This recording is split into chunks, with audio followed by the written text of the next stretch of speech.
জাকের পার্টির দাওয়াত 1 মিনিট ভাই জাকের পার্টির ইসলামী মহাসম্মেলন আপনারা সবাই যাওয়ার চেষ্টা করবেন বিশ্ব জাকের মন্দির জাকের পার্টির উপরে বিশ্ব ইসলামী মহাসম্মেলনে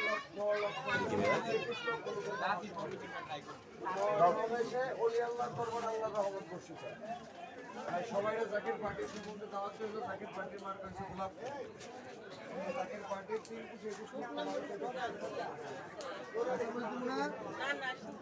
আল্লাহ রাসূলের নাম আছে এটা যত্ন সহকারে রাখবেন মাটিতে সকলে জাকের পার্টির সম্বন্ধে দাওয়াত হইল Zaker Party official Facebook page Zaker Party senior vice chairman doctor Saimul ফয়সালের ফেসবুক পেজগুলো মেনশন করা আছে অবসর সময় যদি একটু স্মার্টফোনগুলোতে ফেসবুকে সার্চ দিয়ে দেখি জানতে পারবেন আব্বা আম্মাদেরকে বলবেন বিশ্ব ইসলামী সম্মেলন আল্লাহর দরবারে গেলে আল্লাহ রহমত